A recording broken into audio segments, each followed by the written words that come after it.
Now this video is on dye penetrant inspection and LDT method. So in dye penetrant inspection, it is a destructive test for defects open to the surface in parts made of any non-porous material. It is used with equal success on such metals as aluminium, magnesium, brass, copper, cast iron, stainless steel and titanium. It may also be used on ceramics, plastics, molded rubber and glass. Penetrant inspection will detect such defects as surface cracks or porosity. These defects may be caused by fatigue cracks, sinkage cracks, shrinkage porosity, cold surts, grinding and heat treat cracks, seams, forging lapse and burst.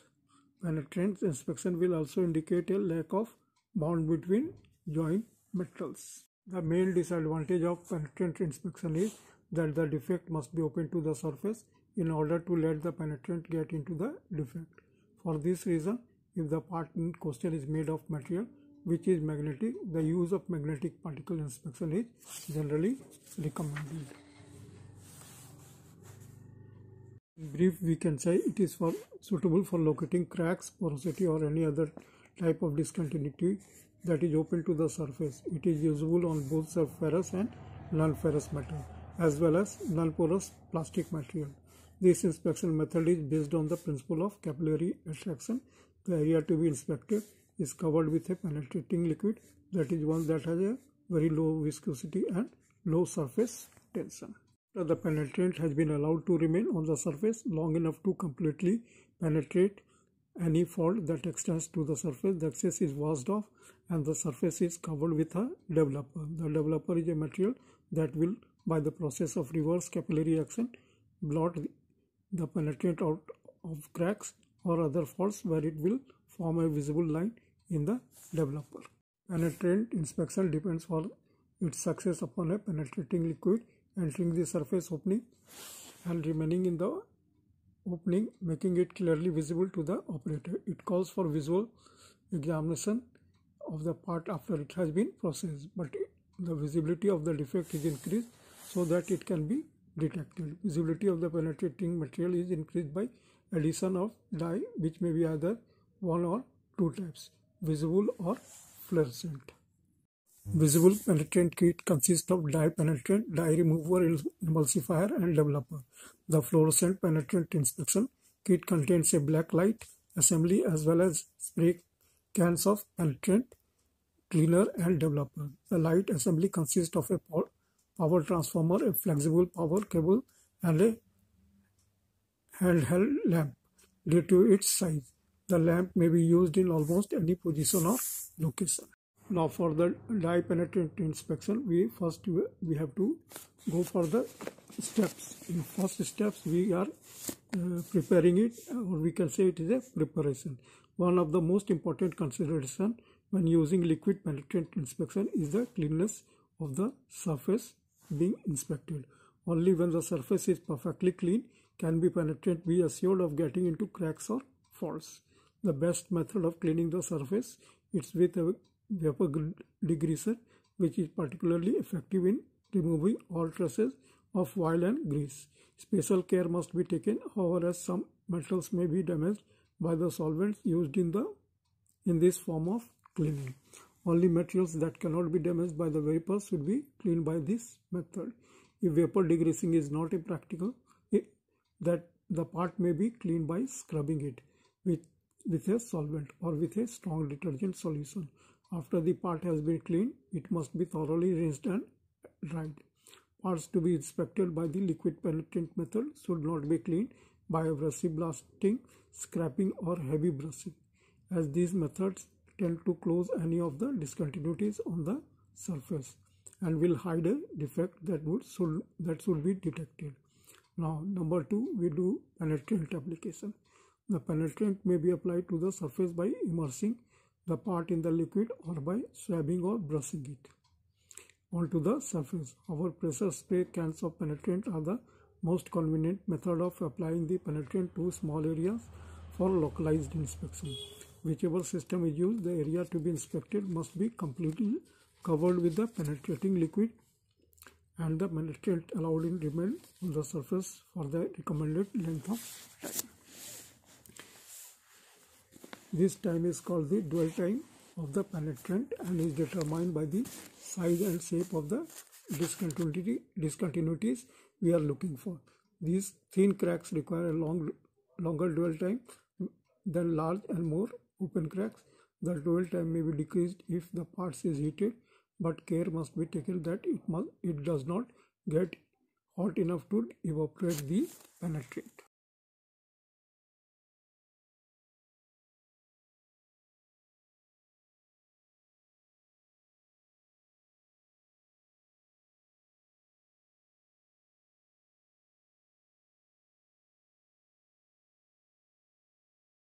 On number 3, removal of surface penetrant. There are 3 types of penetrating liquids that may be used. The type used determines the way the penetrant is to be removed from the surface, in which A. Water-soluble penetrants. The easiest penetrant to remove is one which is water-soluble. If this type has been used, the penetrant on the surface of the part is flushed away with water at a pressure of between 30 and 40 psi. With an adjustable spray nozzle held about 45 degrees to the surface. When removing this type of penetrant, be sure that the penetrant is not washed out of the faults. B. Post-emulsifying penetrants.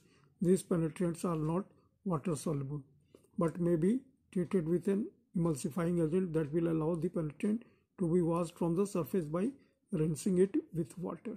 The main advantage of this type of penetrant over the straight water soluble type is the fact that the depth of emulsification can be controlled by varying the emulsifier dwell time by using the proper dwell time. The penetrant on the surface can be emulsified and rinsed off, while that in the faults will be untouched by the rinse water. Now C. Solvent removable penetrants. Some penetrants are neither water soluble nor emulsifiable, and these must be removed from the surface of the part with a solvent specifically recommended you for this material. The excess penetrant should be wiped from the surface with an absorption towel. Then the surface cleaned with clean towels dampened with the solvent. The surface should never be sprayed with nor immersed in the solvent, as it will wash the penetrant out of the fault or dilute it enough that it will not make a proper indication in the developer. Now number 4, application of the developer. Just as there were 3 types of penetrants, there are 3 kinds of developers that may be used to draw penetrants from the faults. All 3 types do the same job, but their application differ.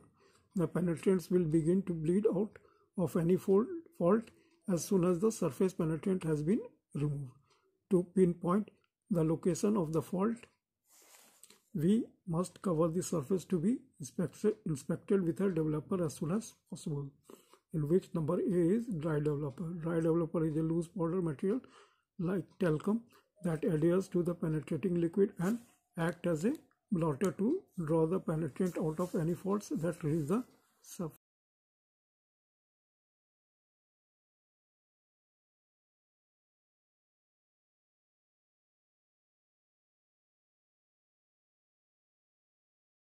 The part to be inspected must be perfectly dry.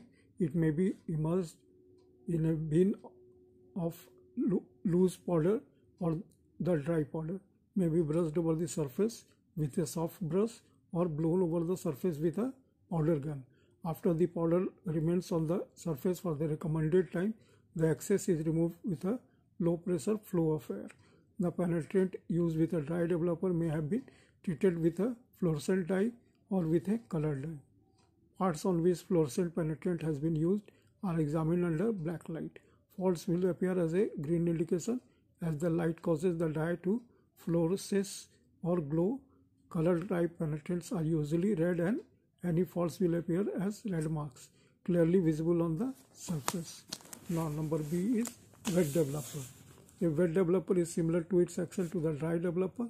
It is white powder mixed with water, and it may be either flowed over the surface or have the part immersed in it. Wet developer may be applied as soon as the surface penetrant has been rinsed off. The part is then air dried and inspected in the same way as the part on which dry developer has been used. Wet developers may be used with penetrants treated with either a fluorescent or colored dyes. Number C, non-aqueous developer. For field maintenance, the most used developer is the non-aqueous type, which is a white chalk-like powder suspended in a solvent vehicle. This developer is normally applied from the pressure spray can or sprayed onto the surface with a paint gun.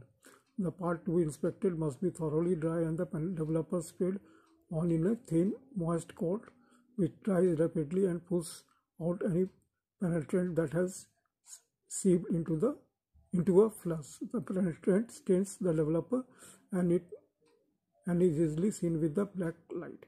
If a fluorescent penetrant is used, or with a white light if the dye was colored.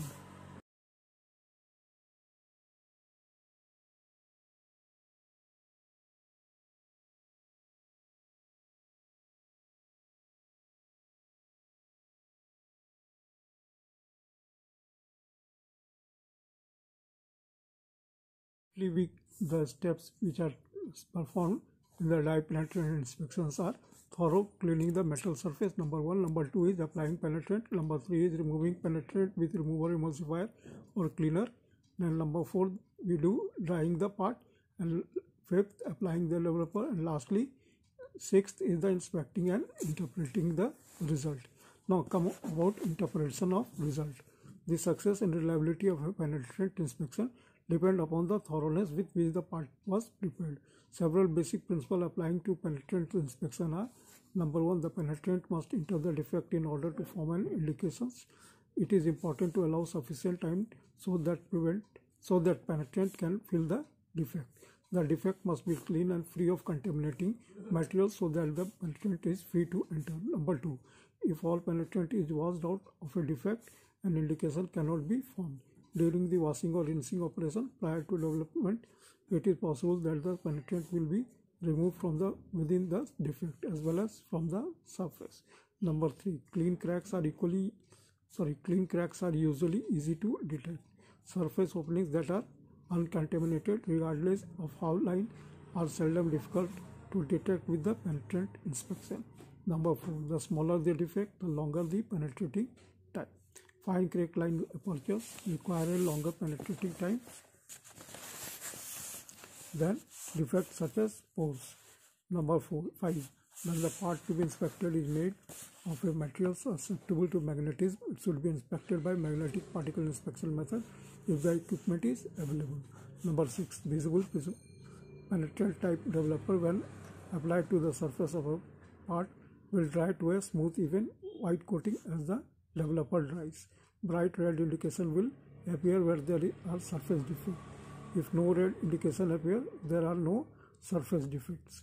When conducting the fluorescent penetrant type inspection, the defects will show up in bracket under black light as a brilliant yellow green color, and the sound area will appear deep blue violet. Number 8, it is possible to examine an indication of a defect and to determine its cause as well as its extent. Such an appraisal can be made if some is known about the manufacturing process to which the part has been subjected.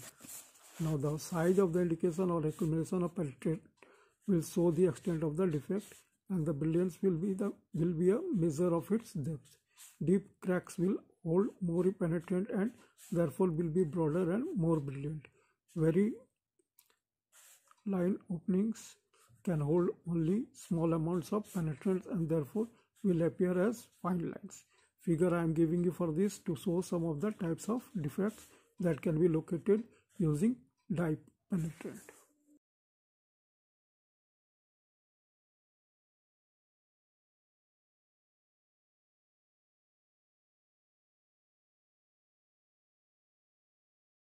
There is a false indication also, so we go through that. With the penetrant inspection, there are no false indication in the sense that such things occur in the magnetic particle inspection. So there is no false indication. There are our two conditions which may create accumulation of penetrate that are sometimes confused with true surface cracks and discontinuities. The first condition involves indication caused by poor washing. If all the surface penetrant is not removed in the washing or rinsing operation following the penetrant dwell time, the unremoved penetrant will be visible. Evidence of incomplete washing are usually easy to identify since the penetrant is in broad area rather than in the sharp patterns, found with true indication. When accumulation of unwashed penetrant are found on a part, the part should be completely processed. Degreasing is recommended for removal of all traces of the penetration. False indication may also be created where parts press fit to each other. If a wheel is press fit onto a shaft, penetrant will show an indication at the fit line. There is perfectly normal since the two parts are not meant to be welded together. Indications of this type are easy to identify since they are so regular in form and